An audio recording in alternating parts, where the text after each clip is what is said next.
लोकसभा चुनाव से पहले नागरिकता संशोधन कानून यानी सीएए को लेकर केंद्र के नोटिफिकेशन के बाद से विपक्ष सरकार पर लगातार हमलावर है।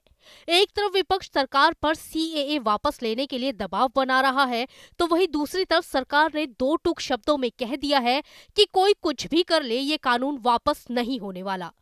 सीएए पर मचे इस बवाल के बीच अब एक और मुद्दा गर्मा गया है और वो है सीएए कानून के तहत पाकिस्तान, अफगानिस्तान और बांग्लादेश से आए मुसलमानों को छोड़कर अन्य समुदाय को भारत की नागरिकता देना। अब विपक्षी नेता सरकार को इस नए पॉइंट पर घेरने की कोशिश कर रहे हैं।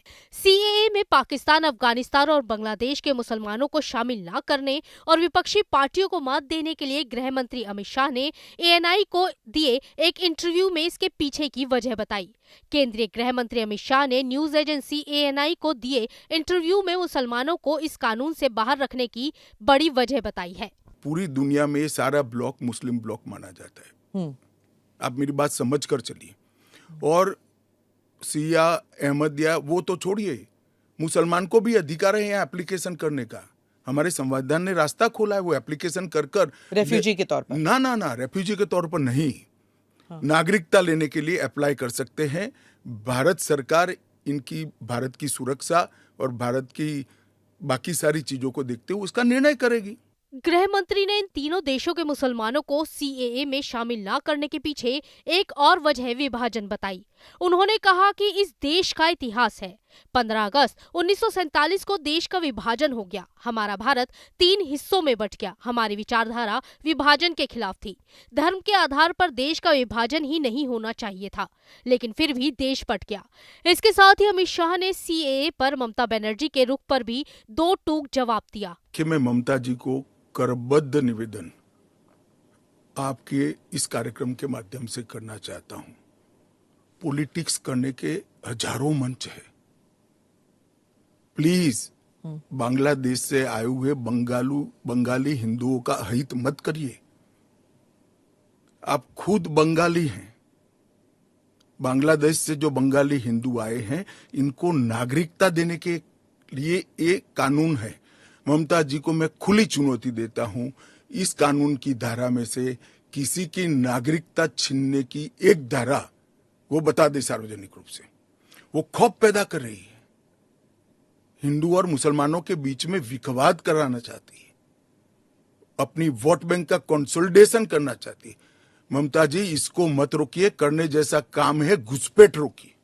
सीएए के नियमों पर और विपक्षी पार्टी कांग्रेस पर पलटवार करते हुए अमित शाह ने कहा कि आजादी के बाद जब पाकिस्तान के हिस्से में दंगे हुए और हिंदू पीड़ित थे, तो कांग्रेस के ही नेताओं का कहना था कि आप लोग जहां हैं अभी वहीं रुक जाए, हम आपके लिए व्यवस्था करेंगे।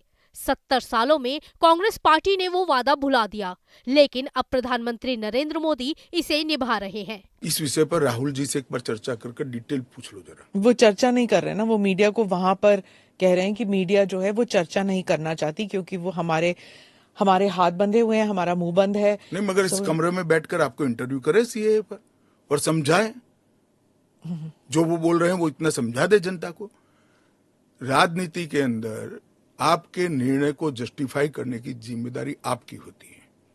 जैसे मेरी सरकार का फैसला है सीएए, इसके बारे में मेरी पार्टी के तर्क, मेरी गवर्नमेंट के तर्क और क्यों ये देश के हित में है, मुझे समझाना पड़ता है।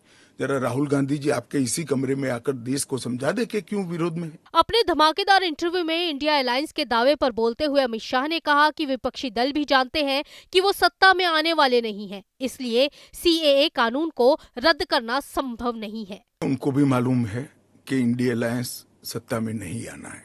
मैं आज आपके चैनल पर कहना चाहता हूँ, सीएए के कानून को भारतीय जनता पार्टी की सरकार लाई है, नरेंद्र मोदी सरकार लाई है।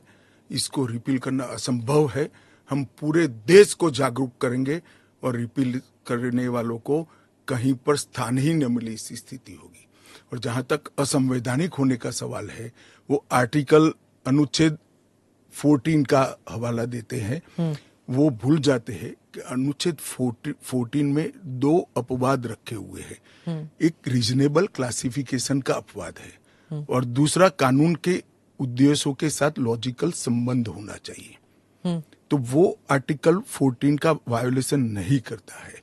इसमें रीजनेबल क्लासिफिकेशन बहुत स्पष्ट है कि जिन लोगों पर भारत के पुराने हिस्सों में आज वो विभाजन के कारण देश से कटे हैं, अफगानिस्तान, पाकिस्तान और बांग्लादेश में, जिन लोगों पर धार्मिक प्रताड़ना होने के कारण जो भारत की शरण में आए हैं, उसके लिए एक कानून है। हालांकि इन सब बातों के बीच एक सवाल ये भी है कि आखिर जिन लोगों के पास दस्तावेज नहीं है उनका क्या होगा। तो आपको बता दें कि इसके लिए भी कोई कंफ्यूज होने की जरूरत नहीं है, क्योंकि सरकार इस गंभीर मुद्दे पर विचार कर रही है। सरकार के पास 85% लोगों के वैध दस्तावेज है। सरकार के इस बयान के बाद ये बात साफ हो गई है कि नागरिकता संशोधन कानून में पाकिस्तान, अफगानिस्तान और बांग्लादेश से आए हिंदू, जैन, बौद्ध, सिखों, ईसाई और पारसी शरणार्थियों के साथ मुसलमानों को भी भारतीय नागरिकता मिल सकेगी। Team news nation.